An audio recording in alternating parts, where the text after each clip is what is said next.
হারানো স্মৃতি। নীলাভা এবং টুকুটিয়া ধানার খনির প্রবেশদ্বার পেরিয়ে ভেতরে প্রবেশ করল। খনির ভেতরে ছিল বিশাল কক্ষ, যেখানে ঝলমল করা আলো ভেসে বেড়াচ্ছিল। খনির দেওয়ালে অদ্ভুত চিহ্ন এবং প্রাচীন রঙিন ছবি নীলাভাকে মুগ্ধ করল। হঠাৎ নীলাভা লক্ষ্য করল যে কিছু আলো ধীরে ধীরে নিভে যাচ্ছে। সে ভয় পেয়ে বলল, টুকু, আমরা কি সঠিক পথে আছি? টুকু উত্তর দিল, টুকু জানে এগোতেই হবে, ভয় পেলেও পথ খুঁজে বের করতে হবে। নীলাভা খনির মধ্যে ঢুকে কিছু অদ্ভুত স্মৃতি দেখতে লাগল। ছবিগুলো তার মনে করিয়ে দিল শিশুদের খেলার সময়, তার বাবা মার সঙ্গে রাজপ্রাসাদের আনন্দ ঘর মুহূর্ত।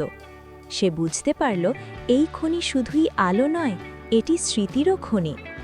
নীলাভা অনুভব করল তার সাহস, কৌতূহল এবং ভালোবাসার শক্তি তাকে এগিয়ে নিয়ে যাচ্ছে। সে আরও দৃঢ়ভাবে বলল, আমি আলো ফিরিয়ে আনব এবং স্মৃতিকে রক্ষা করব। এভাবে তারা খনির গভীরে এগিয়ে গেল, নতুন রহস্যের দিকে প্রস্তুত হয়ে।